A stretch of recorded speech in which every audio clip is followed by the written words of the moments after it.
Hello બાળ દોસ્તો, આ વિડીયોની અંદર આપણે સરદાર વલ્લભભાઈ પટેલ વિશે નિબંધ લખીશું. તો ચાલો જોઈએ.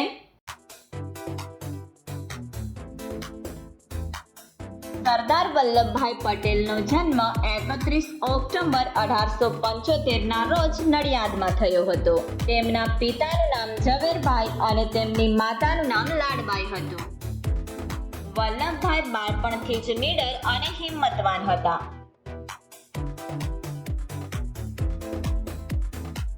સરદાર વલ્લભભાઈ વકીલાતનું ભણ્યા હતા, પણ વકીલાત કરવાને બદલે તેઓ ગાંધીજી સાથે આઝાદીની લડતમાં જોડાયા હતા. તેમણે બારડોલી સત્યાગ્રહ કર્યો. તેમાં તેમણે ખેડૂતોનું મહેસૂલ માફ કરાવ્યો. ત્યારથી તે સરદાર કહેવાયા. દેશ આઝાદ થયો. સરદાર વલ્લભભાઈ પટેલ દેશના નાયબ વડાપ્રધાન અને દેશ પ્રધાન બન્યા. તેમણે બધા દેશી રાજ્યોને ભારત સંઘ સાથે જોડી દેવાનું કપરું કામ પાર પાડ્યું. આથી તે લોખંડી પુરુષ કહેવાયા. સરદાર વલ્લભભાઈ પટેલ, જેમને આપણે ભારતના લોખંડી પુરુષ તરીકે પણ ઓળખવામાં આવે છે, તે ભારતના સ્વતંત્ર સંગ્રામના સૌથી અગ્રણી નેતાઓમાંના એક હતા.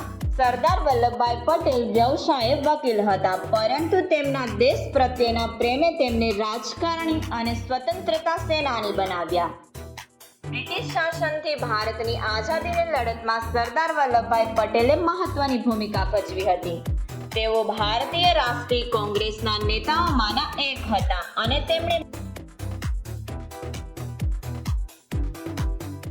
મહાત્મા ગાંધીજી સાથે નજીકથી કામ કર્યું હતું.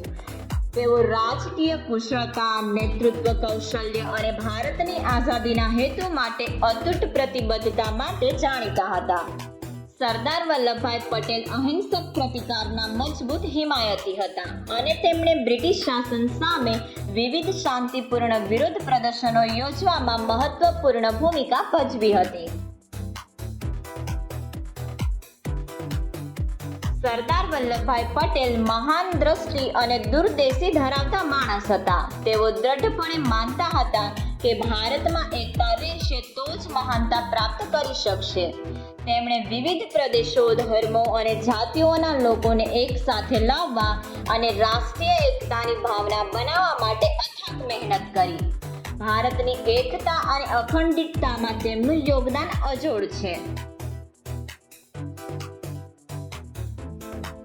નિષ્કર્ષમાં સરદાર વલ્લભભાઈ પટેલ એક મહાન નેતા, સ્વાતંત્ર્ય સેનાની અને સ્વપ્નદ્રષ્ટા હતા, જેમણે ભારતની સ્વતંત્રતાની લડત અને તેના પછીના એકીકરણમાં નિર્ણાયક ભૂમિકા ભજવી હતી.